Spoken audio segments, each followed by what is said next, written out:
Well, hello everyone, and welcome back to the Filmbox Podcast. I am your host, Aaron Souza. I'm joined today by my two friends in the usual crew, Sam Majewski and Connor Jameson. How are you guys?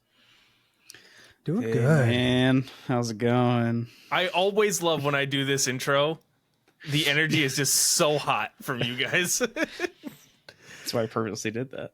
Although today, yeah, it kind of does make sense. It's a little, it's a good one. So today we are going to be doing a review. We're continuing our Paul Thomas Anderson theme, and we're doing what Sam's pick this week, this week is Sam's pick, which was Inherent Vice, which is a very interesting movie, and a very interesting pick from Sam. Listen, I mean, is it? I think so. Is it? I don't know. I knew nothing about this movie before I picked it, but I looked at the cast. I'm like, okay, let's do this one. So Fair enough. Well, before we talk about Inherent Vice and dive deep into this this film, it's something. We got to talk about what we've been watching lately, which means we go to the Letterboxd, which means we go to Sam. What have you been watching lately? Yep, that's me. Like when we recorded Boogie Nights, I said that I was in the middle of watching the Thursday Murder Club, the new Netflix old people crime. That one. I finished that. It was all right. It was a typical Pierce Brosnan thing. It's an old people. It's a type of Netflix movie that appeals to old people. Yes, I mean it was. I could see. I mean, it was pretty cute and funny at times, but it was nothing. It was nothing. It was no Knives Out or Glass Onion, you know. So, and then I knocked another 2025 off my list. I finally watched Death of the Unicorn. Ooh. Because it's on Max. It was all right. Yeah. Not great. It was all right. Yeah. Damn, that's tough. The Jenna Ortega curse continues. Yeah. I mean, I don't know. It was weird. It was a weird movie. It's honestly, I was baffled by kind of how bad certain people were in that movie. Really? Yeah. I mean, maybe a hot take, but I don't think Paul Rudd was the move there. No. Oh, he is like the worst father ever. Yeah. Huh. So I watched that, and I watched Inherent Vice. So I only saw 3 movies this week. So, all right. Well, are you drinking anything? I am almost done because I thought we were recording earlier. A 7-Eleven slushie. Damn, dude, More you have sugar. the wildest habits. Like, for a fit person, you're always like, every episode you're like, yeah, I just got a fucking 87-ounce big gulp from 7-Eleven. It's like your movie choices. It's just kind of like we never know what you're gonna bring any given week. That's why I'm on the podcast, because I bring random shit to the podcast. Yeah. Next week he's Sam's gonna be like, yeah, so I started. Next week Sam's gonna be like, list of wild cards. Yeah, he starts a General Hospital binge on next week's pod. Get ready. No, so we've talked about how we can't do the podcast without you, Aaron, because you know how to do the intros and outros. But I am the glue together, because I take when you guys get off track, I bring it in. When you guys talk about The Godfather and Sinners, I say, yes, I've watched Wanted this week. Yeah. So I mean, for evidence of that, you should go listen to our Sharknado episode that was just Connor and I, because that might be the greatest episode that we have, the duo that has ever done. It was off the rails. That movie, we talked about Sharknado for like almost 2 hours. But technically you didn't talk about Sharknado for 2 hours. It was probably half of that, because you just rambled on the entire time. I mean, hey, that movie sparked so many great conversations. It was fantastic. No, that's great. So I have seen, let's see, 1, 2, 3, 4, 5, 6, 7 movies since we last recorded. 5 of them are Paul Thomas Anderson movies. So I've been kind of going straight through on a PTA binge because I haven't seen a lot of his films. So I figured I would check them all out. Started off right away. I was kind of going in order, so I went straight to Magnolia after Boogie Nights. Magnolia is probably, I can appreciate the craft of the movie, and it's probably one that I will never, ever watch again because it stressed me the fuck out for 3 hours. To the point where I was like, there were like real physical effects happening in my mind and body, and I was stressed, and so I'm good on that one. Punch Drunk Love. Yeah, right. Well, I had to see it once. Yeah. I also didn't realize it was 3 hours long. So when I was watching, I was like, wow, this is really carrying. He's the opposite of Steven Soderbergh. Yeah. He gets in and he meanders for a while and then he gets out. Follow that up with Punch Drunk Love, which was a great Adam Sandler performance, very serious performance, but not a movie that I really connected with all that well. I was just, it's a shorter movie. It's only like 90 minutes. But it makes some weird choices. You know, Adam Sandler's character, Barry Egan, has 7 sisters in the movie, and they are all absolute just dickheads to him at all time. And I don't really understand why. Like, I just don't get it. And that kind of, I was not very happy about that. Follow that up, watch The Master. Because I did skip There Will Be Blood because I literally just watched that like 2 months ago or whatever. So I didn't watch that. I already know that that's a masterpiece. Watch The Master. That was incredible. Philip Seymour Hoffman, amazing. Joaquin Phoenix, amazing. So super happy with that movie. Then Em and I sat down for a movie. She had been talking about this movie for a while. We went to our movie store and found a copy of The Family Man with Nicolas Cage from 2000, which is a Christmas movie or a Christmas adjacent movie. It was fun. It was good. Watched Inherent Vice. We'll talk about that today. And then today I did a double feature. I watched Highest to Lowest, which is the new Spike Lee joint. I liked it. Some people don't like it. I thought it was pretty good. I thought the first hour was a little slow and sloppy at times, but the second hour, the second act was awesome. Second and third acts were really, really cool. And then watched Licorice Pizza today. I just have a real soft spot for that movie. I love it. So, even with its problematic age gap, it's fine. We're not talking about that. So that's what I've watched. I have to drink remnants of a Dr. Pepper and water. So there we go. Before I start, I was curious to see how many PTA movies I've seen. I only need to see Magnolia, Licorice Pizza, and Heart 8. I did not realize I've seen pretty much everything else. Yeah, well, you watched recently The Master, which has one of my favorite Letterboxd reviews of yours. What did I say? Do you remember what you said on your review of The Master? I can pull it up. I'm looking at it right now. I completely understand why my dad's favorite genre of movie is Philip Seymour Hoffman. It's a great review. It's a great review. Thank you. Yeah, no, it's a phenomenal movie. Yeah. Go back Anyways. to my stuff. So quieter week for me. I've seen 4 movies, but started off. Jaws came back to theaters. Ooh, I had to go see it. I haven't seen it yet. How was it in theaters? I was in tears, dude. When the fucking score hits, I mean, I was like, I had goosebumps. I was wearing the Jaws shirt. It was like I felt like a kid.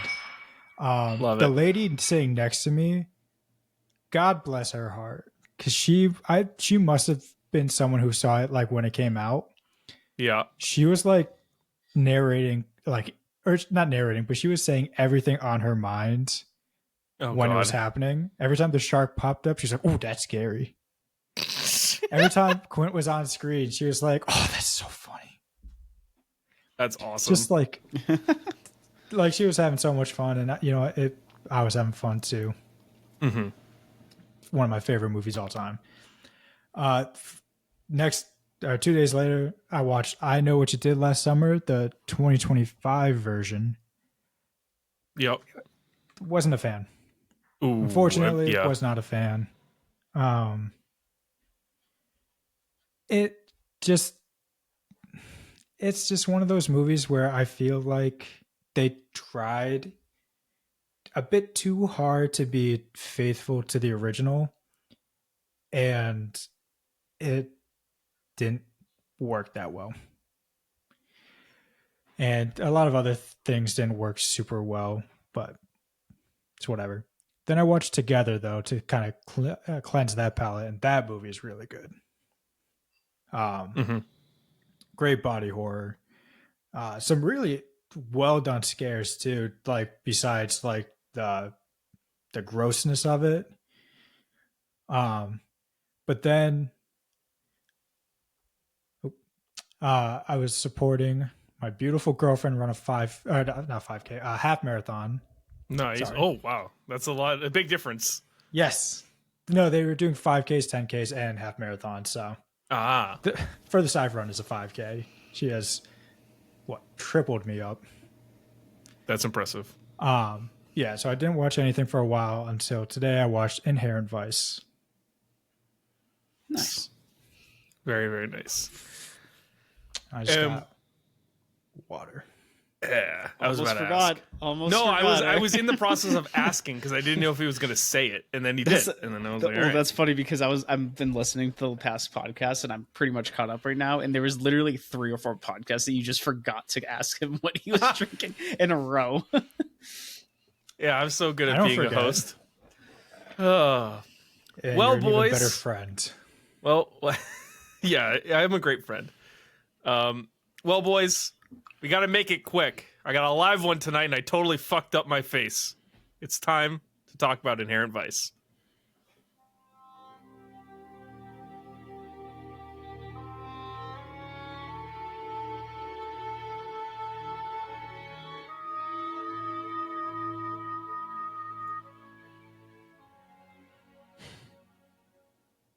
All right, so, I need to ask, have any of you seen Inherent Vice before this week's showing? I have not. That's a big fat no for all 3 of us. I love it. So I'm not going to ask you how you felt about it when you first saw it, because that's obviously the goal of today's episode.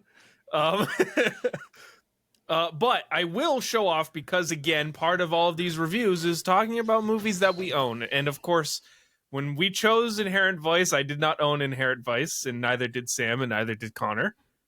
But I own it now on Blu-ray. I ordered it online for $10. This is a by-the-books, standard, bare-bones Blu-ray. Doesn't even have a thing inside of it. It's completely empty. It's a cool cover. I'll give it that. It is a very cool cover. It's a very, very cool cover. Yeah, it doesn't even have like any special features either. It just got like trailers, I think. That's it. So very bare bones, but it is now part of my PTA collection, of which I am almost done. I just need the Master and Hard 8 left. So, Inherent Vice is a 2014 American neo-noir mystery stoner comedy film written and directed by Paul Thomas Anderson, based on the 2009 novel by Thomas Pynchon of the same name. Starring Joaquin Phoenix, Josh Brolin, Owen Wilson, Catherine Waterston, Reese Witherspoon, Benicio del Toro, Martin Short, Jenna Malone, and Joanna Newsom, with cinematography by the great Robert Elswit, and edited by Leslie Jones. This movie was distributed by Warner Bros. Pictures and released December 12th, 2014, with a runtime of 149 minutes and a budget of $20 million. How much did this movie make at the box office? What did you say the budget was? $20 million. 40. I'm gonna guess it broke even. And Connor, what'd you say? I said 40. Well, you're both wrong. It made 14.8, so it didn't even hit its budget. Oh, I was gonna This say was a bomb. I knew it wasn't gonna be profitable just by the style of movie. Yeah, the concept alone is a little tough, but which I'm surprised the cast didn't bring in more. yeah, I mean, PTA's movies for the most part have never been huge box office successes. Like even his best movies, like Boogie Nights was a success. There Will Be Blood, I'm not sure how much of a success in the moment that was, but the rest of his films are not really. Yeah, There Will Be Blood made 75 with a budget of 25 mil. So yeah.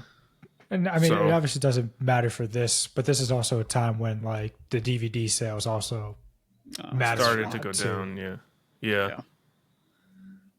True.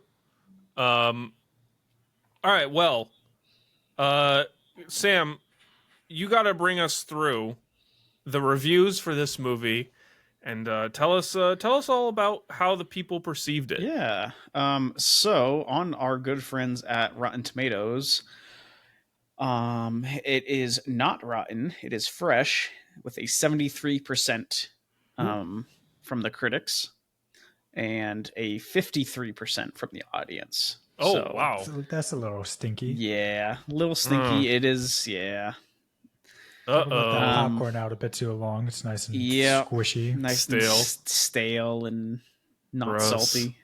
The butter is all congealed now. And it's all wet. Ew. Yeah. Gross. Moist. Yeah.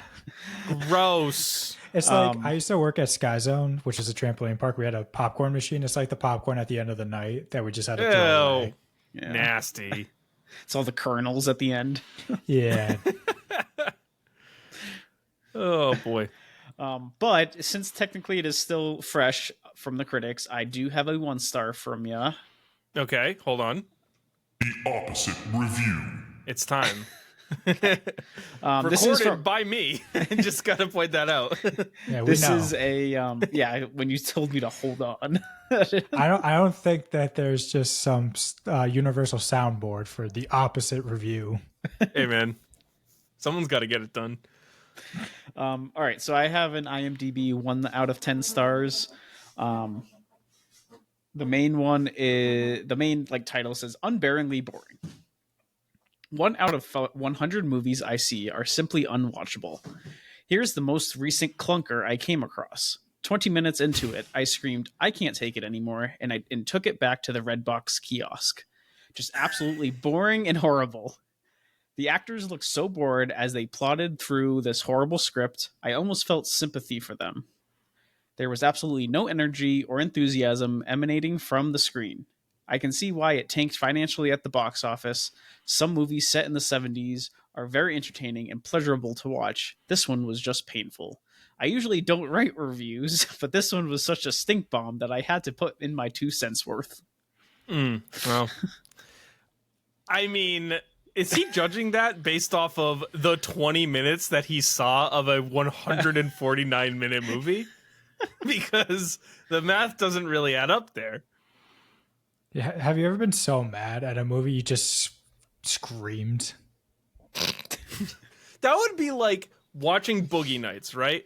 And getting through the first 20 minutes and being like, this is stupid. There's not even any penis. Yeah, where is it? Where's the drugs and the partying? I heard all about this great movie. All he's done is gone to a club and then argued with his mom. What the fuck? And then they return it. Like, you didn't even give the movie a minute. Oh, God. It's like watching an Avengers movie and being like, Iron Man and Captain America's in this, but Hulk, I haven't seen Hulk yet. I'm just going to stop watching it. Where's this Avengers level threat? Yeah, I need to see it all right now at the beginning. Feed it to me. Oh, man. All right, well, let's go through some background of this movie, because there's some interesting stuff here before we run through the plot. So, Paul Thomas Anderson was working on the script for Inherent Vice at the same time as he was working on The Master. Obviously these two movies released basically like 2 years apart, pretty much a concurrent production for him. He has been for many years completely intrigued by adapting a Thomas Pynchon novel, and initially wanted to do Vineland, which of course Vineland is now being adapted into One Battle After Another, which comes out at the end of this month. So he's been wanting to do One Battle After Another for over a decade at this point, probably closer to 2 decades. PTA brought inspiration for this movie from classic noir and neo-noir films like The Big Sleep, Kiss Me Deadly, and The Long Goodbye, but also brought influence from stoner films like Cheech and Chong, Up in Smoke, and over-the-top parody comedies like Airplane, Top Secret, and Police Squad. So very much like a multi-genre type of movie. And then my favorite note here that I like to read. So in September of 2014, it was reported that Thomas Pynchon, the author of the original Inherent Vice, may have a cameo in the film, which Anderson would not confirm, citing Pynchon's choice to stay out of the public spotlight. Josh Brolin went as far as to confirm the cameo and claimed that Pynchon was on set, but that nobody knew it was him as he stayed in the corner. So I saw this on the Wikipedia page, and I did a little digging. And it has still never been confirmed that he actually has a cameo in the movie, and there are multiple deep dive Reddit threads into trying to figure out if Thomas Pynchon is a character in this movie, which I thought was very cool. So if you want to look into that, just look up "Is Thomas Pynchon an Inherent Vice movie?" and you'll find some Reddit threads. It would be kind of funny though if he actually was just kind of like hanging out in like the corner, and everyone's just like, "Who's that guy? Who's that guy?" Oh, that guy. He wrote this. He hasn't said or like moved since he got here. Wild. And then it's just like PTA is just like, that's the guy. We don't have a movie without him. Everything we're doing came from him. But he just like never moved. It's like that meme of just like the guy in like the trench coat and like the hat in the shadows. It's like from Avengers Endgame when Thor's just sitting in the corner and they're like, "Is he dead?" It's what's his face? It's it's Redford's his source in All the President's Men. Oh, Deep Throat. Yeah. Where he's just standing in the darkness in a parking garage. He's just like, yeah, tell me what you know. Follow the money. They're like, who the fuck is this guy? And Thomas Pynchon's in the corner like, follow the money. The guy who wrote this book is very smart. Follow the book. Follow the book. It's all there for you. Just follow the book. What does that mean, Thomas? And he's just gone. It just disappears. Oh, man. All right, well, Connor, without further ado, bring us through this movie and then we will talk about it. Yeah. Oh, hold on. There we go. In 1970, Shasta Faye Hepworth visits the home of her ex-boyfriend, Larry Doc Sportello, a private investigator in hippie in Gordita Beach, Los Angeles County. She tells him about her new lover, Mickey Wolfman, a wealthy real estate developer, and asks him to prevent Mickey's wife and lover from abducting him and committing him to an insane asylum before they both disappear. While pursuing the case, he is frequently stopped and frisked by Detective Christian F. Bigfoot Bjornson, played by Josh Brolin. Doc is soon hired by a former heroin addict, Hope Harlingen, looking for her husband, Coy, who is missing and presumed dead but is secretly working as a police informant. He is also tipped off to be wary of the Golden Fang, an international drug smuggling operation boat, and I'm going to fuck this name up so bad. Criskaldon? Sure. An institute run by a cult with ties to the Golden Fang. There he finds Wolfman, who is revealed to be a member of the cult. Shasta also returns, having been used on the Fang, the boat. Doc is then tipped off about loose ends Adrian Prussia, who's a loan shark the LAPD pays off to deal with people, and Puck Beaverton, Wolfman's bodyguard, who was absent the time he went missing. They two are tied to the Golden Fang and kidnap Doc before he kills them both. Bigfoot rescues him but plants kilos of heroin in his car, which Doc uses to buy back Coy's life and returns him to his family.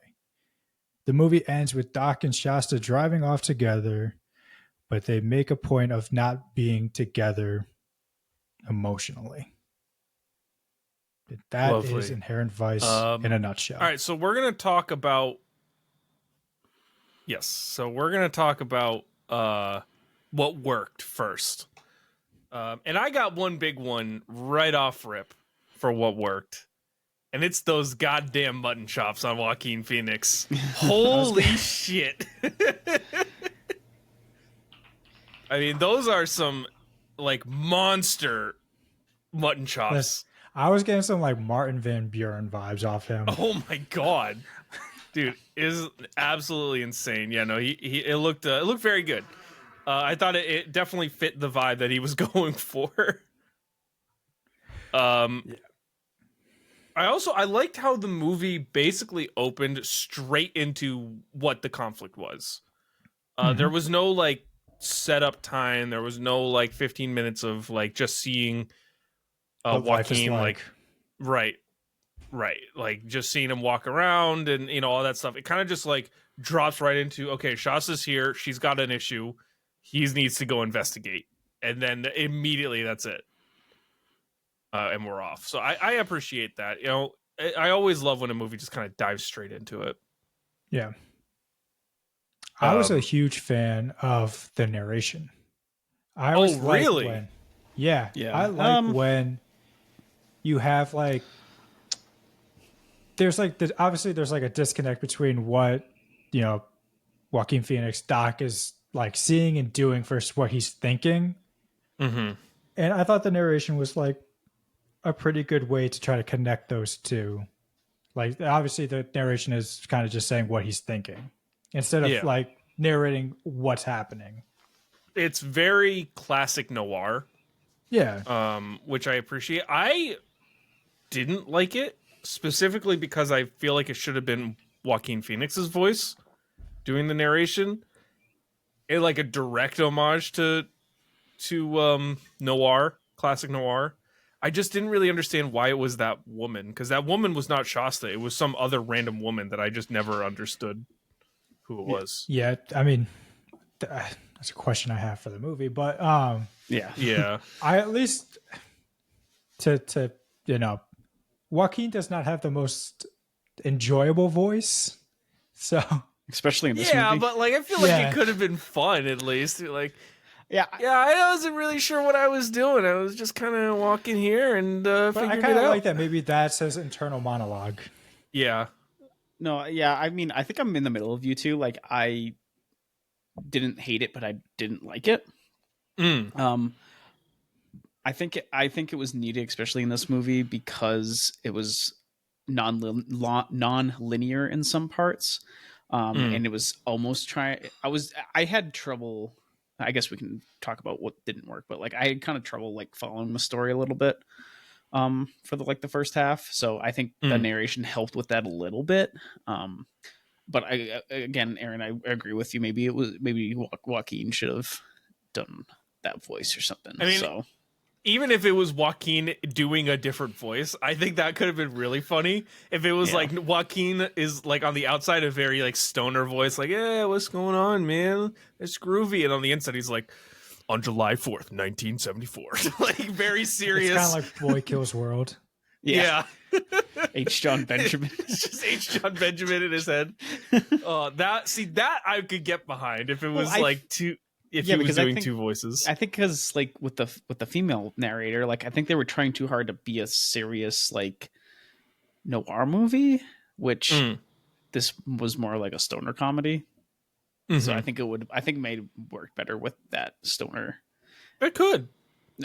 Hindsight, but you know. Yeah, PTA. We're telling you what's up. We could do it better. No. No, just Yeah, I'm saying it's fine. Nah. Some would say enjoyable. Interesting. I like how there was also no bad blood between Shasta and Doc.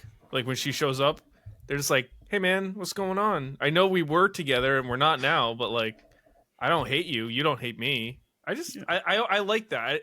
It's very focused on what's happening. There's not a lot of like external stuff. yeah, and then I feel like a lot of movies nowadays fall into that trope of like the exes don't get along, or like Yeah.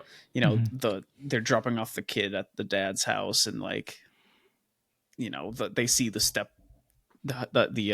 stepdad or Right. the new husband yeah. or something like that, and Right. I don't know, I'm kind of glad it wasn't like that. Yeah. No, yeah. I mean, it's like it is a trap, really. It's like, you add too much conflict, and then all of a sudden your movie kind of just feels a little all over the place. Like this is very focused, because then that allows us to get that, like in that 15-minute intro, we know, okay, these two people were together. They're not anymore. She's with someone else, but she trusts this guy because he's good at what he does, and he agrees to go look into it. And that's all we need to know. We don't need to know that like they hated each other, that, they're like, he's doing it only because of X, Y, and Z, like whatever. It's just like, I like you. You're still a good dude. I trust you. Can you look into this? Yeah, Remember those times we did drugs together? Yeah, right. We'll Literally. see. We'll see To me, that they that's all trust it each was. other later in the movie. So, Ooh. But to me, that's all it was. It was like, hey, we have a lot of history, and you're Yeah. kind of the only person I know who can handle something like this. Right. Exactly. And speaking of kind of like the feel of everything, I love how much this feels like it was a genuine movie made in 1970. Like Yeah, if that's you what I had was- told me that this movie came out in 1976, I'd be like, yeah, 100%. It just has that look. It has that feel. It's filmed a certain way. It just works. Like I'm like, yeah, this is it. yeah, I was gonna bring that up for what works is the 70s vibe, and Yep. yeah, Yeah, because Well, not even with, only like- does it feel like it was set in 1970s, but also that it was made in 1970. Yeah, and I think that's something that PTA does really well, because even when we did Boogie Nights, when I first watched it, I was so confused that movie did not come out in like the 80s or like the 70s. I thought, finding out that came out like 99 or whatever, I was like, what Yeah. the hell? Yeah, no, he's really good at getting into. I mean, he takes a lot of time making period accurate sets and clothes, and doing all of this stuff to make sure that it's right for that time period. I mean, we talked about it last week on Boogie Nights, where they spent a serious amount of time looking for locations that were still accurate to the late 70s, that still had all original furniture from the late 70s. Instead of just Right. building or so. What else you got? What worked for you guys? Josh Brolin. Josh, I was gonna say, yep, Ooh. Josh Brolin. Yeah, Josh Brolin is a scene stealer in this. he's really yeah. good. He's so fucking good. Yeah, he's pretty awesome. He just is like, I don't know. He has like a sneaky one of the best careers since 2010 of any actor in the last 15 years. I think he's someone who, like, he could be a great leading man, but I think he doesn't have like that big of an ego on him where it's like, I only want to do leading work. Like, I think he knows that he could do that, but he also is like an amazing like supporting actor. Yeah. Yeah, so I'm just gonna run through what he's done over the past basically 10 years. Inherent Vice, Supporting. and supporting, and an uncredited cameo, the first appearance of Thanos in Guardians of the Galaxy. Avengers Ultron, Thanos in 2015, also does Sicario. Supporting. Yeah, great movie. He's great in it. 2016 does Hail Caesar, which is a Coen Brothers movie. Avengers Infinity War as Thanos, obviously. Does Deadpool 2. And then Endgame, then does Dune 1 and 2. Supporting. Yep. Does Weapons, and is going to be in Wake Up Dead Man, The Running Man, Dune Part 3, and a couple other, a Ridley Scott movie called The Dog Stars. Mm-hmm. But, like, he's got an excellent filmography. Like, he's... And then, of course, going even further, No Country for Old Men, American Gangster, W, where he plays just George W. Bush, which is wild. So he's got an awesome career. I don't know, man. He is great in this. He's really good in this movie. He knows how to pick his movies. Oh, for sure. I also like. I was surprised at how much this movie felt like a real PI type of movie, like a neo-noir, and how little, to me at least, the quote-unquote the stoner part of things really impacted the movie. Because, like, I don't know, because I knew this, I hadn't seen it before. Going in, I was like, oh, this is a stoner mystery movie, like what? But it really, like, aside from them constantly having weed and joints and all of the like, it's just kind of present. It doesn't like overtake the story, which I was I was pretty happy with. Yeah. And like Doc wasn't like totally out of his mind all the time. Like he wasn't like they weren't like constantly like waking him up because he's just not doing his job or whatever. Like he was actually a good PI that also happened to be a hippie stoner from 1970. Yeah. I mean, that's also something I really liked about this is that, I mean, they bring up the point that like, oh, he's just dumb. But when it comes down to it, he's really good at his job. Oh yeah. Like he's excellent. All the ways he like gets into like the places he needs to be, the way he's kind of like working people to kind of advance his case.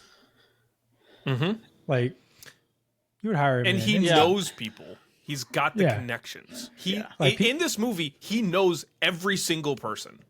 Yeah, like it's this very, very small scene, but it's just like when he's out for like getting coffee in the morning, and then like his server's like, "Oh, hey Doc, there's a cop here looking for you," and then it's like, "Oh, it's Bigfoot, isn't it?" It's like, "Yeah."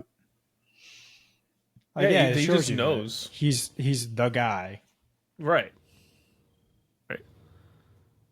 Sam, were you gonna say something? Yeah, kind of. I mean, I feel like a couple instances, like he kind of just like fell into the evidence and wasn't really looking for it, almost.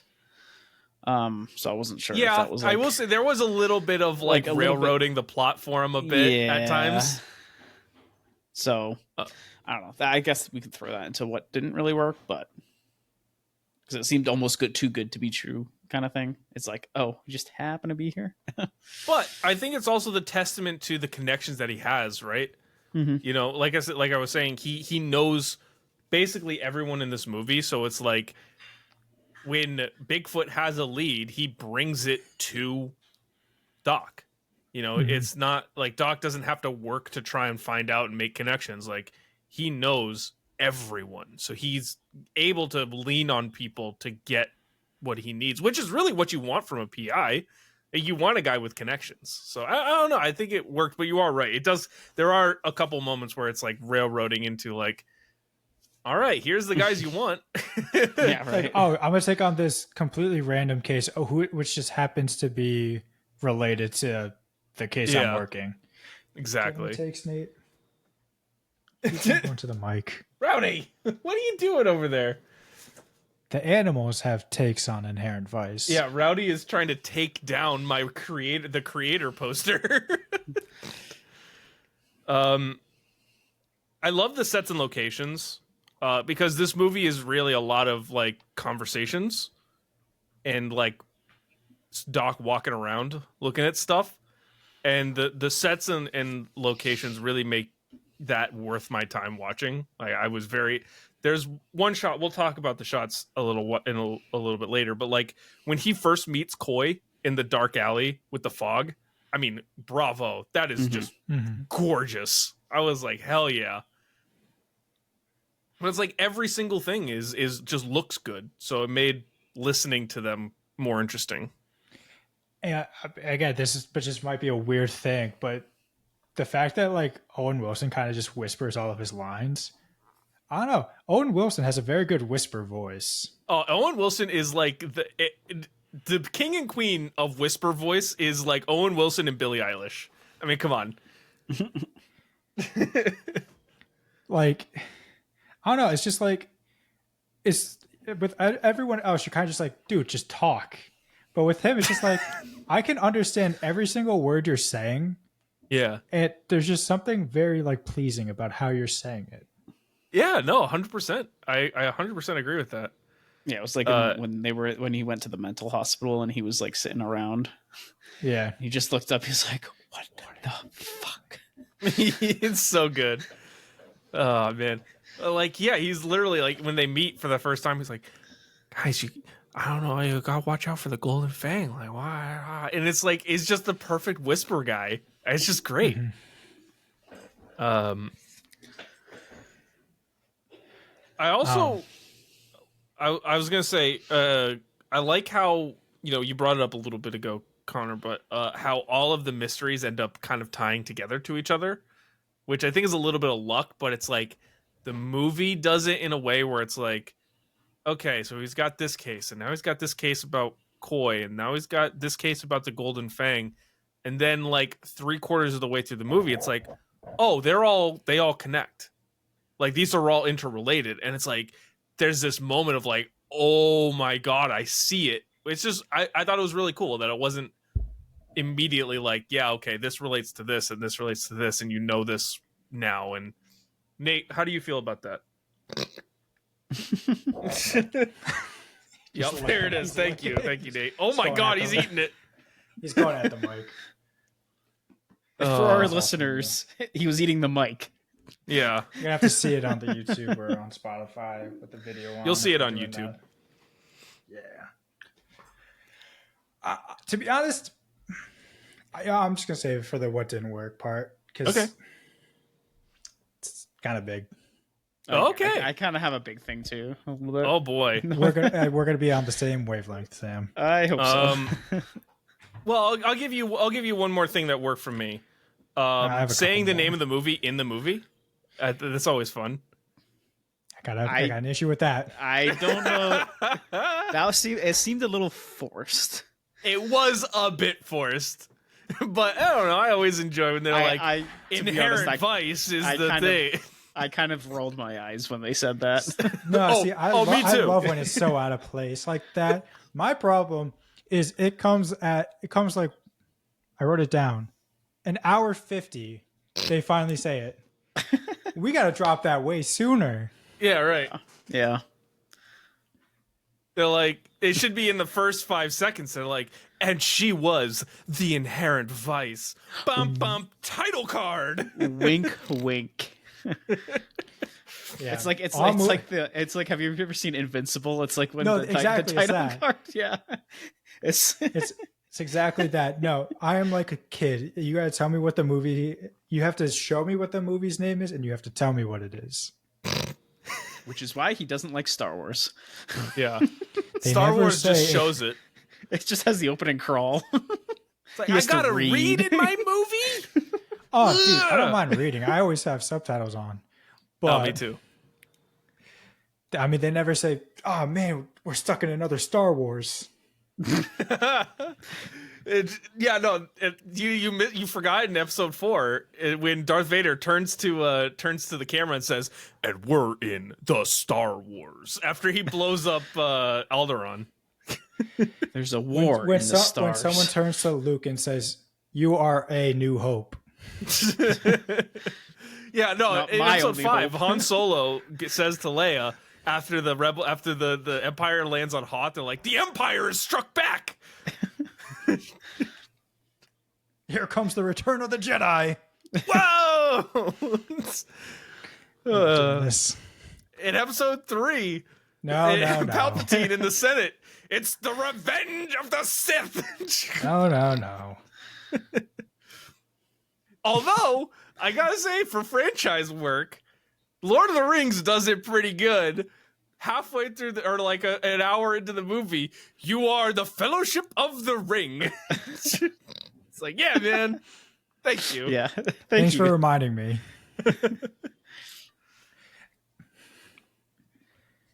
So what worked for me? For Inherent Vice. Dun, dun, It's- dun. On a very technical level, I thought the editing was very good. And Okay, there's like yeah. there's a ton of like cool fade-ins. Certain conversations, like you just kind of keep zooming in and in with each cut. It's like when Joaquin and Benicio del Toro are having like their conversation at the diner, and like each time it just kind of zooms a bit closer and closer and closer until you finally get to the meat of what they're talking about. Yeah, And I agree with editing- that. No, go ahead. Sorry. Oh, okay. I agree with that. There was one scene where Bigfoot and Doc were talking at the diner, and Bigfoot was like eating like pancakes or something like that, and the camera was like positioned at the table, so like it felt like you were sitting at the table with him, kind of thing. So That Yeah. scene was also so funny when he's just screaming like "Moto pancakes," and like trying to scream it in like Japanese, and the guy or just shouts Chinese back, or something. "All right, they're coming." Oh, so funny. And editing is really important. Like, people don't necessarily think that like editing is a super important part of a film, like from scene to scene or whatever. But like, I watched Highest to Lowest today. Obviously, we talked about earlier, and that movie is solid. But there are a couple editing choices that are really jarring, and you notice it in that movie. Like, there's, not to spoil anything, obviously, but like an hour into the movie, all of a sudden there's a very, very noticeable and apparent scene transition, like graphic, that they use like twice in the movie or 3 times, but you don't see it until an hour in, and it's like what is this? Like, what is going on? Like, it's the editing part of it is not great. So when you see a movie that feels so natural, like Inherent Vice, it's like, it's a testament to how good they did putting the movie together and making scenes work and conversations work and, you know, all of that stuff. So it's very important. I'm glad you brought that up. Yeah. All right. Any other what works before we move to what doesn't work? I mean, I'll just throw this in right now, but there was this one scene when Doc was, I think it was the first scene, Doc was talking to Hope, Jenna Malone's character. Mm-hmm. When she gave him the photo, and all of a sudden he's just like, ah! That was so funny. That was so funny. I forgot about that moment. It reminded me that of as one like of my best moments. Oh, that's so funny. it reminded me of how like he was in, like the Joker and stuff. So It's very like. Have you guys seen Bo is Afraid yet? No, I've not. He does that a lot. that was probably the funniest part of the movie for me. You know, I will add this too. I know, like, I was very critical of Mark Wahlberg in Boogie Nights. Joaquin Phoenix, very good. Oh, yeah. Joaquin Phoenix is just a master actor. He's so good in everything he does. Yeah. And I think this type of movie too is like, it really works with like his strengths as an actor. Mm-hmm. All right, let's move to what doesn't work. And I've got, we kind of touched. Oh, Connor, please. Yeah. Sorry. The story is Yeah. the story is Okay. is so hard to follow. Yeah, So it is pretty hard to follow. Like literally in my notes of what didn't work, there's 7 different times of like, what the fuck is happening? Who is this person? Why are they relevant? And like, it's not even just a case of like, oh, well, it's going to come back later and it's going to be important. It's like, who the fuck is Coy? Why does he matter? Yeah, right. Like, is this story about him or is it about Shasta? Yeah, I will give you that. I have a tendency when movies really start to confuse me, I have no shame with going and reading the Wikipedia plot summary because I'm like, I just need to figure out what's happening. And I was really, really trying to not do that for this movie, but there were a few times especially in the first half, where I was like, I don't know what's going on. I don't know what's happening here. Because I watched it on Amazon Prime, and you know how you can figure out like which character plays person. And I was literally on Letterboxd on my phone, just figuring out, oh, who's this person? Like, well, I kept getting like Prussia and Puck mixed up. I was like, all right, hold up. So one of you is a bodyguard. What is your role again? The other guy? Like, I did have to look it up. And then I know I've said before, like I don't like reading other people's reviews because like I want my thoughts to be my own. I had to, and everyone else is like, if you understood it, good on you. Yeah, I think by the end I understood what happened. Yeah, but me like too. as I was watching, I was like, so Golden Fangs, what? And like, I was they like, kidnap. is Oh wait, he's just here. Wait, Shasta's back. Like, what is happening? Who's the dentist? Yeah, what are the dentists like, doing? Hey, I'm happy to see Martin Short, but like, why? He's getting it Why on with some young here? women. Why are you here? Yeah. Okay, and that's we can lead that into my point of like what doesn't work is the whole Golden Fang thing. Yeah, like they could have literally like we didn't see anything until like the last half an hour or so, and I'm like, yeah, like they were building this up to be this big thing, and then they spend like 5 minutes in the place, and it's a dentist. Yeah, what really got me about, and well, then like I was gonna say what really got me about that part was like they had the whole scene was like, beware the Golden Fangs, they're very dangerous, whatever, and then the next scene is like, that's the Golden Fang, and it's a boat, and I'm like, wait, what? What's happening here? And then the whole thing of like the two like the vampire marks or something like that on the neck. I'm like, like is that the Golden Fang like marking their people? Because the Court of Owls. Yeah, from like Batman. I don't know. I don't know what that whole thing was about. So it was a little weird. Yeah, and it just feels like, they just didn't. There was no good payoff, and then it took me until like trying to make this summary when I was like, oh, it was all just a cult at the end, I guess. Yeah, but they're also drug smugglers and a tax shelter for dentists, I guess. I mean, is it just all encompassing? Sure. the jack of all trades drug company. Boating. If you need drugs, a cavity filled, or a nice yacht, call Golden Fang. Here's something that doesn't work.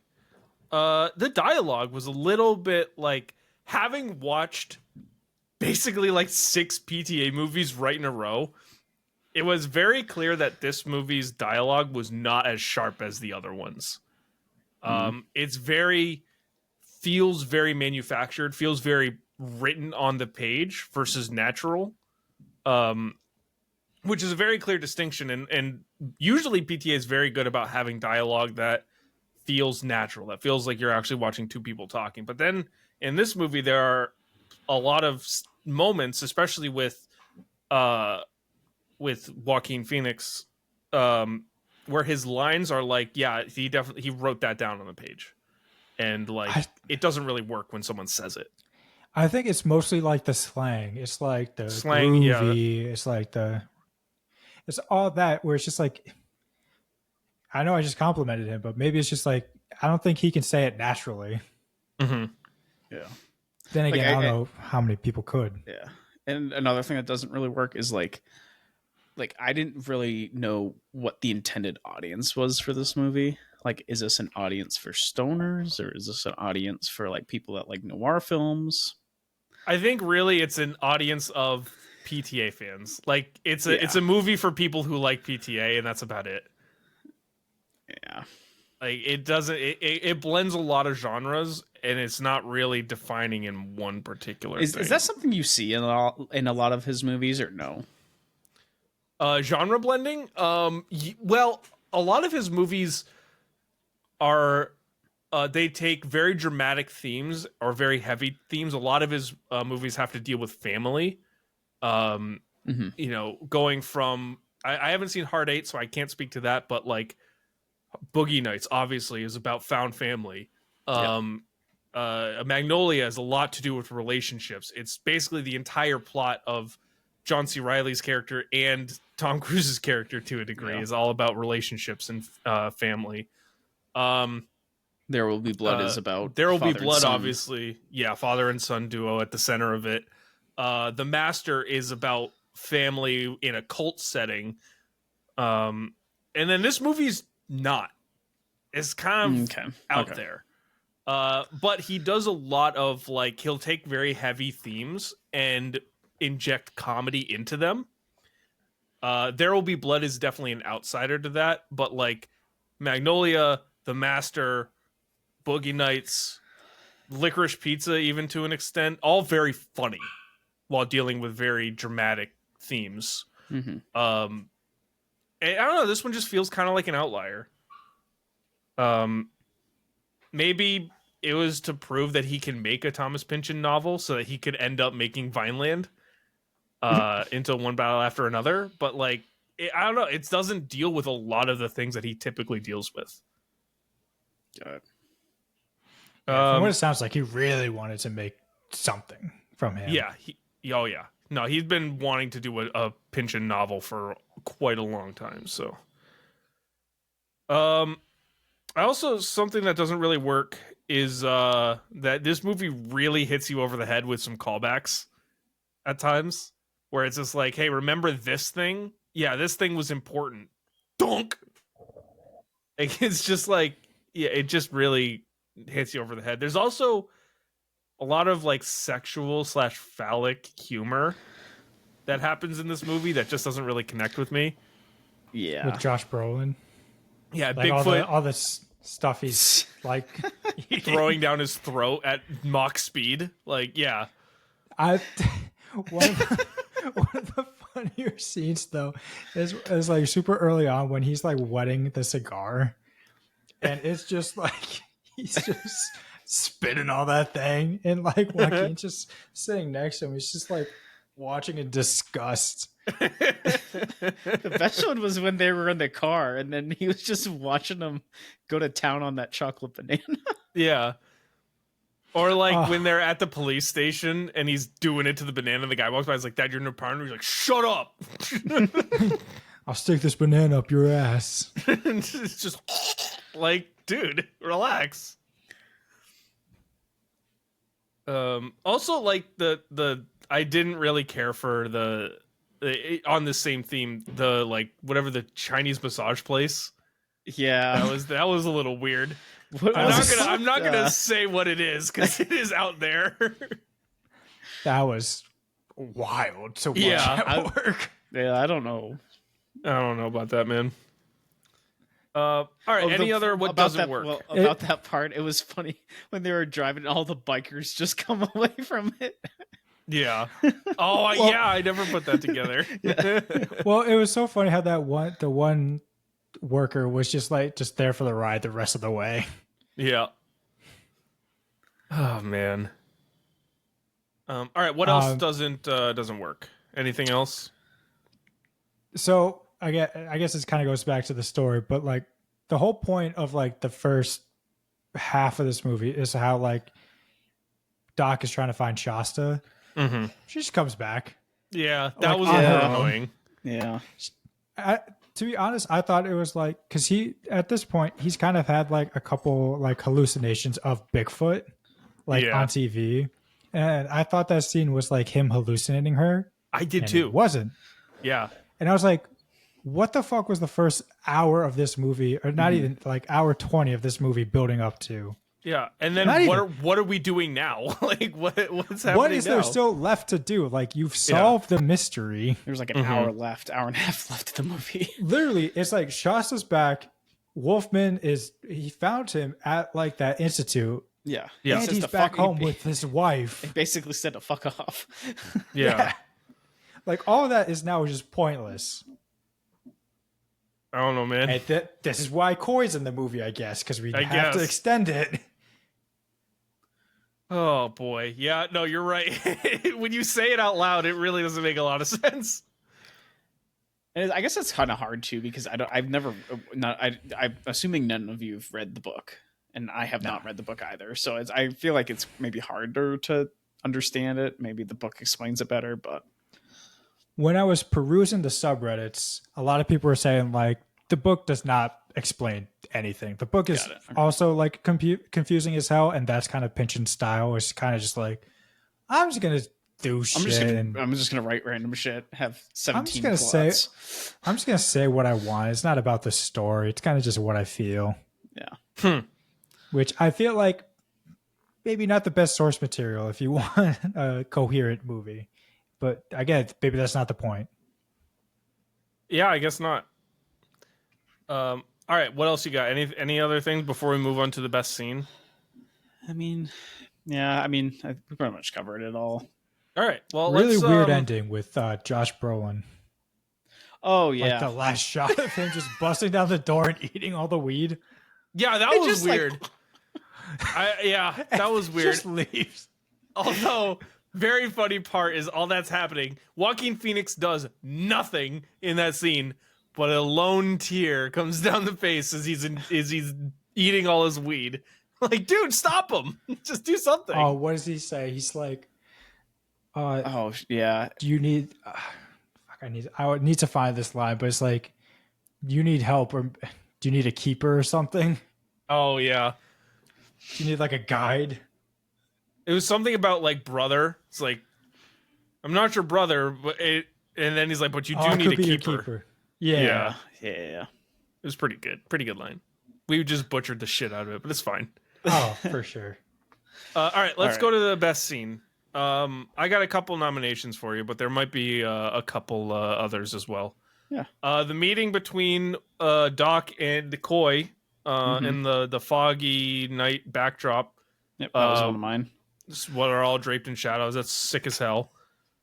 The traffic stop with Martin Short's character.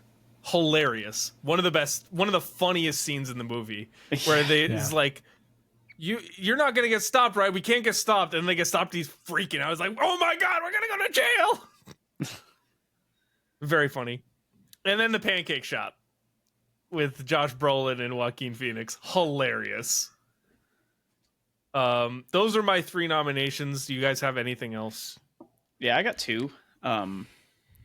First one I have is the scene of him walking into the police station for the first time when he was like bumping into like the police officers and stuff like that.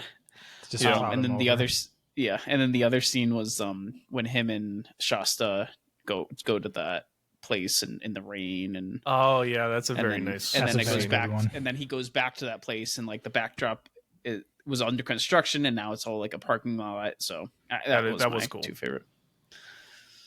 Connor, what you got? Obviously, the reaction to his reaction to seeing the picture of baby Amethyst. That's that one too. I love that. That's really good. There's a scene after Doc leaves Wolfman's house after like talking to his wife, and he gets stopped by the cops, and Bigfoot like knee drops him while he's like on the ground. I thought that was just hilarious. Yeah. And then these are all very small moments, but then at the end when he's just double fisting a cigarette and a blunt while going through like FBI records. Very good. All right, let's vote. My vote, I think, is going to be for the meeting between Coy and Doc. In the. I mean, yeah, that's a good one. I gotta vote for my whispers. Yeah. Whispers to Talia? That Whispers? Sorry. Do you know where that's from? No. It's The Irishman. No, haven't seen it. No, the other Whispers. I've seen it, but it's a 3.5 hour movie. It's a very long movie. I don't remember anything besides Robert De Niro kicking that poor store owner. Attempting to kick that store owner. All right, best performance. I mean, I have one nominee. I have also one nominee. It's too. Joaquin Phoenix. Oh, I said Josh Brolin. I said Josh Brolin. Oh, Yeah. oh, Yeah. I gave it to Joaquin purely because of like screen time, and like he just blew me away for like so much of the movie. But I can give it to Josh Brolin. I was gonna say every time Josh Brolin was on screen, like he stole the show. In my opinion. So Yeah. I'm good with giving it to Josh Brolin. So, congratulations, your award is in the mail. Best shot. There's 2 nominees here, but I'm open to a lot of other considerations. These are just the 2 I wrote down. There is when Don Cheadle, who we didn't even talk about in this movie, he has the one scene. Is it Don Cheadle? No, who is it? Don Cheadle. He comes in. No, sorry. Am I? Michael Kenneth Williams. It might be him. Sorry, I don't know why I thought Don Cheadle for a sec. He was Tariq. Yeah. My bad. Oh, I'm no. sorry. I've watched a lot of PTA movies over the last week. They all have kind of blended together for a minute. Sorry. So when Tariq comes into the doctor's office and they have this conversation, he's trying to find what's his face that he went to jail with, the guy who ends up dead. I forget who it is. There's this one take shot of them talking, and it's just this slow zoom in on the 2 of them, and it starts really wide, and it just slowly, as the whole scene progresses, it zooms in very slow, and then the camera starts to cut them off, and they lean in to get a little bit closer, so they're still in, and it still zooms. I don't know. It's just really cool. It was really engaging and made the conversation. I was like fully in because I was just watching this camera just slowly come in on these 2. I thought that was really cool. And then my other nominee was when Shasta returns and they have the very long conversation on the couch. It's one take, but it's like a 5-minute one take. Yeah. Of them just having this conversation. And there's no real great camera work, but the fact that it's one take over like a whole 5 minutes is really impressive to me. So those are my 2 nominees, but what else, what do you guys got? I had once he gets knocked out after the massage parlor place, and he just wakes up and there's like the line of cops in the background. That was mine. That was a cool shot. Yep, that was mine. And then when he's at the institute and he walks into that room and like all the members are like in the white robes just meditating. Terrifying. I thought it was a cool shot there too. Yeah, that's cool. And Sam, what did you have? That was mine. That was the one when he wakes up with next to what's his name? Yeah, the dead Holbrook guy or whatever. Yeah. Yeah. All right, well, let's vote. I think it's gonna be when he wakes up to all the police officers. Yeah. From what it sounds like, which I'm good with. That's a great shot. All right, what if I got one, and it's a pretty big one. Instead of Joaquin Phoenix, you know what we could have had? Robert Downey Jr. Hell yeah. Robert Downey Jr. was interested in the role and had begun plans to shoot it, but ultimately passed. And it went to Joaquin. This movie with Robert Downey Jr., I think, works just as well. Yeah. I think it seems like it would be a pretty good one. But that was it for What Ifs. Is this the best, Connor? What you got? Okay. So this one, I feel like, Sam, how many PTA movies have you seen? Not a lot. Hold on, I think I've watched this one, Boogie Nights, and There Will Be Blood. All right. So maybe this is more directed for Aaron, but is this PTA's best work of the 1970s? Or like encapsulation of the 1970s? No. But I got to give it to Boogie Nights. I just think Boogie Nights... Well, actually, Licorice Pizza is really good, too. They're all so different, though. I think for pure enjoyment factor, I think I will give it to Boogie Nights. as my favorite, but this one's really good. That actually leans into I had one what if that I actually wanted to bring up. Is this the best recreation of the 1970s in a modern movie? Well, that's not a what if, but anyways. Oh, sorry. I meant, is this the best? Whatever. You know. Say that again? Yeah, no. I couldn't, while I was watching this, I couldn't really think of another, like, modern movie. I'm talking, like, post-2010, like, within the last 15 years, that was set in the 1970s that really encapsulated that vibe more than this movie. And I'm not saying, like, did it capture, like, being set in the 1970s, but, like, like I said before, this movie looks and feels like it was shot in 1974. Like, it has, it's right down to that, too. I really like Super 8. Okay. Super 8 was, that was pretty, I have not seen Super 8. That was pretty good. Zodiac was good. Yeah. It's definitely up there. Yeah.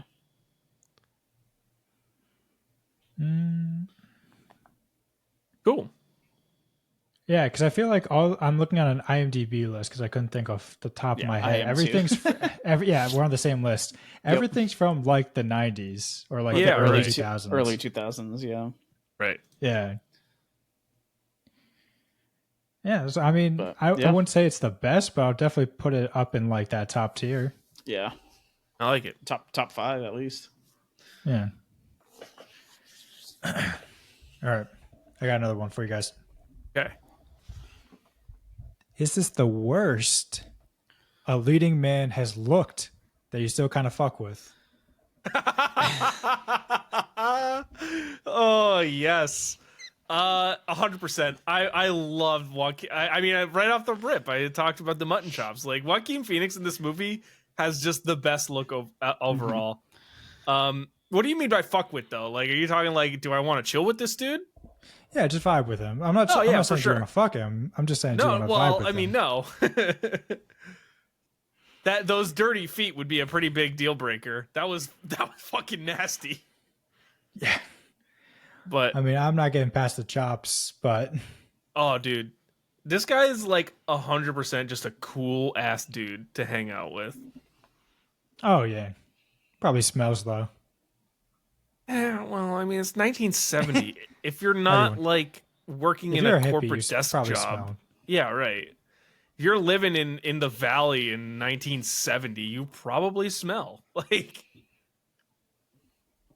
All right, I got one more. Okay. All right. Is this the best black comedy about a 1970s PI with substance abuse involved in a search for a young promiscuous woman, along with a cast member from 2007's American Gangster? Jeez. This or The Nice Guys? This is why they pay you the big bucks. This is an incredible It's The Nice Guys. It's The Nice Guys, no question. Yeah, no, The Nice Guys clears this movie big time. This is a great. That's a good one. All right, heat check. I got one. I got one as well. I got two actually. There's two performances here that I think qualify. Sam, what is yours? I want to hear it. Gotta go with Jenny Berlin's Aunt Reet phone call. Hell yeah, that was one of my nominations. Yep. Honey, make it quick. I got a live one tonight, and I totally fucked up my face. Oh, okay. Mickey Wolfman, what can you tell me? Powerhouse in LA real estate, from the desert to the sea, technically Jewish, but wants to be a Nazi. Just so good. She's one scene. She's in it for a scene, yep. And she gets out, never comes back. Just incredible. Oh man, that's a great one. Connor, what did you have? Martin Short. I mean, granted, really? It's two scenes technically. It's at the dentist's office and in the car, but like That man came in. I'd still count it. I'd still He count was it. pulling No, up that from counts. half court. Yeah. I had one other one. And it was someone we don't even see their face in the movie. It's Bigfoot's wife. Oh no, she Oh yeah. was the other one. Yeah, Delaney Mitchell. Yeah, she Just comes in absolute heat. and just rips into, who is this? Why are you calling my husband? Like, just like On rips his into- one day off. Yep. Yeah. Oh, it's Doc. Oh, Stock. it's just comes in at 100 miles an hour. It's so funny. We got some great Comes in at 100 nominees miles an for this hour, one. finds out it's Doc, and then throws the most devastating curveball you've ever seen. Yeah. Oh my god. Great stuff. All right, who do we want to give the award to though? It's hard to beat that one. I don't It's care. hard to beat Bigfoot's wife. Yeah, that was. I forgot about that one. That was a Yeah. good one. Aunt Reet, though, I think gives it a run, but Bigfoot's wife is just, I was dying. And the fact that she's not even like, she's only from the chest I know, down. they do the Yeah. Looney Tunes thing of like just, you never see her face. Yeah. Oh, man. All right, who would make this movie better? This is our Richard Kind Award. Richard Kind, of course, the man you could put into any movie and make it better. Who would make this movie better? Sam, I'll start with you. So, when I first saw those mutton chops, my mind instantly went to Wolverine. Oh my god. But I'm not gonna do that. Because I don't think Hugh Jackman could be that stoner guy. No way. But I think I have another actor that he's recent. That he could totally pull off the stoner vibe. Okay. And he's already starred in a movie this year that I could totally tell, and he could totally play off like the space brain guy. Yep. And I saw that in Mickey 17. I'm going Robert Pattinson. Okay. I can see it. I can see modern Robert Pattinson. Yeah, I could definitely like see that. that him as a stoner guy, like a stoner PI guy. Maybe a little bit younger, but I think. I mean, he doesn't do it's like what? Is it High Life? Is that the movie that he does? I forget what it's called. I don't know. Yeah, Highland. Yeah, he kind of plays that sort of role, I think. All right, Connor, do you have one? I mean, I've already made the Nice Guys connection once. I kind of feel like Russell Crowe could have. I mean, I know I already said that Josh Brolin is probably like my favorite actor of this, Yeah. but I need to find a role for Russell Crowe here Yep. because like he's shown the comedic chops as like a private investigator, as like a detective. We'll make a role. If it's as Bigfoot, so be it. If it's as, I don't know, there's so many fucking characters in this movie who just He could play don't Tariq. really matter. He could play Tariq. Aaron probably thinks he did. A man makes one mistake. You have a history of mistakes. Hey, man, look, I don't research. I do research, actually. I put a lot of time into these episodes. Here's one. I got one. And this is to recast our boy Owen Wilson. Even though he's great in this movie. I just think what would make it a little bit better is Philip Seymour Hoffman as Coy. Bring in, because he can be old no, Philip? like Philip Seymour Hoffman in The Master. At 20, what was it, 2014? Yeah. He passed away in 2014, so it would have been like they would have filmed this right before he died, but I mean I just feel like he can do that comedy. He's a very funny actor. He can do it. And he's really good. I just felt like you could bring a little bit more of that, like, and he's always been a supporting guy. Like, he can play those small roles and be excellent. So I don't know, Philip Seymour Hoffman I feel like could have really knocked it out of the park. Maybe given a little bit more edge to Coy as a character, because Owen Wilson plays it very funny as like a desperate kind of guy. But Philip Seymour Hoffman has a bit more of an edge to it. Maybe you could see a little bit more of the cult-ish attitude of it. I missed what you said, so I have no idea what. Yeah. I think Halfman would do a good job too. Yeah, Halfman. Did I say Halfman? You did. You know, a man makes 2 mistakes. It won't be the last. Listen, I should not be the one. He who throws the first stone, whatever the saying is. A man makes 3 mistakes. All right, hot takes. I actually didn't have any because I think I forgot to fill out my hot takes this time. But do you guys have hot takes? Kind of. You have a lukewarm I do take? have one. You have a nuked in the microwave take? I have a nuked in the microwave take. Go ahead. Let's hear the nuked in the microwave take. Josh Brolin is the best supporting actor in a PTA movie not named Paul Dano. Whoa. I think he's better than Philip nope. Seymour Halfman Nope. in Boogie Nights. The only Halfman one I will clears. contend is The Master. Yeah. That was gonna be my first thing is like Philip Seymour Hoffman in The Master clears. He's so good in that movie. Josh Brolin was fucking good in this movie, though. He's good. He wasn't like Same all-timer tier. good though. Yeah. Yeah. That's awesome. It's a hot take. I love the balls. That's not a that's not a nuked in the microwave take. That's a hot take. I said I had a nuke. Okay. Okay. Interesting. Fair enough. All right, Sam, what is your mild lukewarm take? Take Koi out of this movie and nothing changes. Yeah, pretty much. Okay, maybe I got another take. Take Shasta out of this movie, nothing changes. You can take so much out of this movie. Here, all right. I actually could do just have a scrap hot the take off movie. of that. You don't do anything, and this movie settles itself out completely. Like Here's a hot- Doc is irrelevant. You know how like they say like Indiana Jones is irrelevant to the plot of Indiana Jones? Yes. Like, Doc does not need to be in this movie because it's like, oh, they're gonna disappear. Oh no, they disappeared. Oh no, they They're found back. him. That's it. Yeah, he really didn't do much. No. Oh man. Mm. Oh except for last for 10 seconds, but that's fine. Oh my god, we never talked about that. Dude, Em was watching the movie with me and she literally was like, that was like 3 seconds.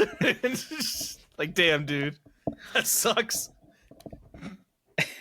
Little horn dog like he was in Napoleon. Oh, Jesus.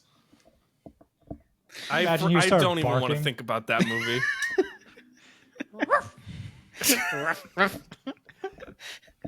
Oh, man. Ridley Scott is a maniac.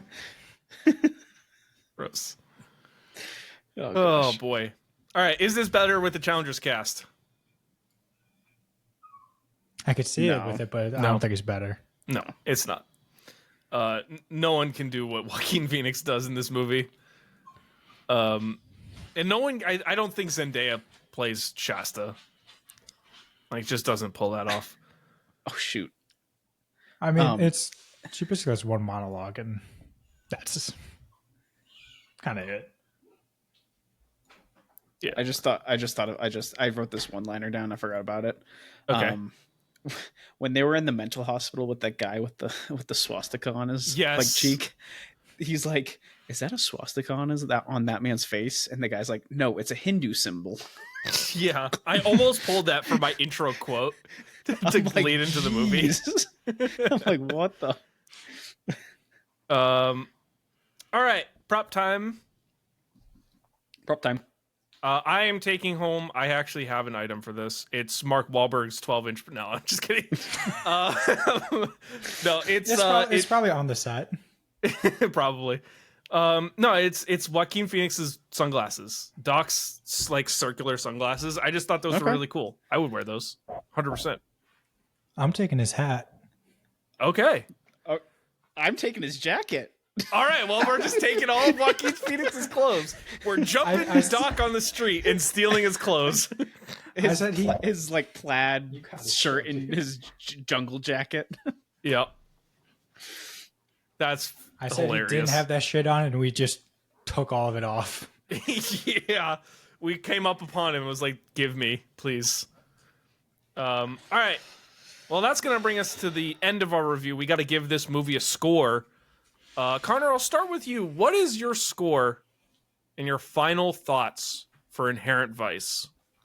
I feel like I never start these. Yeah, well, I'm starting it with you. Thank you.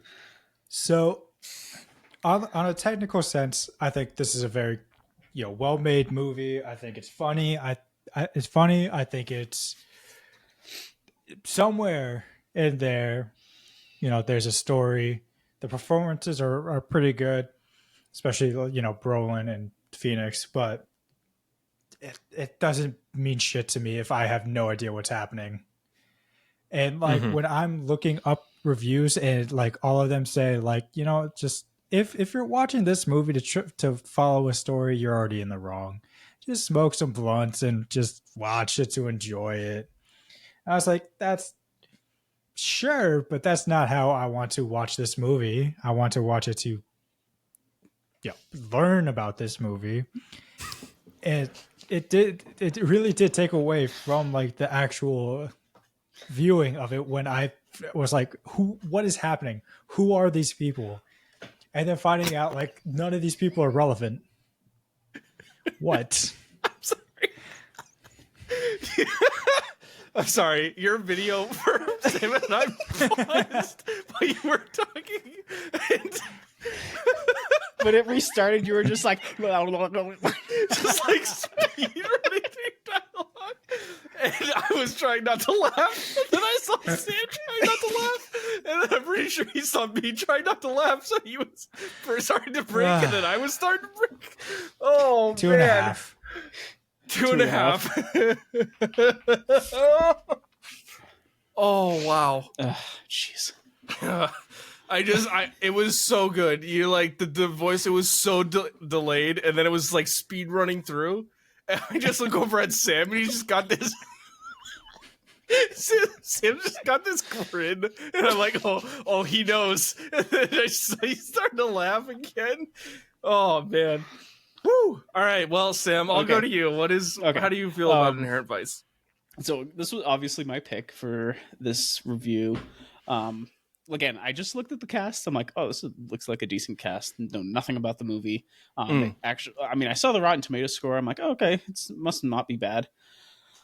Let me just be frank. I was super confused during this movie. I was, like I said, had Letterboxd open, trying to figure out who characters were. I had to go on Reddit a couple times. Yeah. So, and again, I haven't read the book, so I don't know how much of difference it is from the book. But I did kind of see it on Reddit that they did kind of change the ending. So apparently in the ending of the book, Joaquin Phoenix is alone driving, but in the movie he changed it. So both of them, Shasta and him, are alone, are driving. It's just a little thing. But again, like what Connor said, the story very lacked severely. But again, it was technically well shot. It did catch the 70s vibe very well. And I do appreciate that. I do appreciate the acting also. I don't really have an interest in watching this movie again anytime soon. So therefore I'm probably just gonna get a 2.75. Okay. I will kind of not split the difference, but I'll make Sam the difference splitter here. I think you guys got it right. The story is way out there. I was lost. I was trying to figure it out. I think by the end I got to what was happening, but for the first hour I was just I was basically just watching for Joaquin Phoenix and Josh Brolin, and the sets were really cool. There were some really cool things done with the cinematography. Like I've said on this podcast, it really captures what a movie being made in 1970 whatever felt like, which I thought was really cool. And that makes it a lot easier to digest for me. If this thing looked like shit, I probably wouldn't have enjoyed it even more.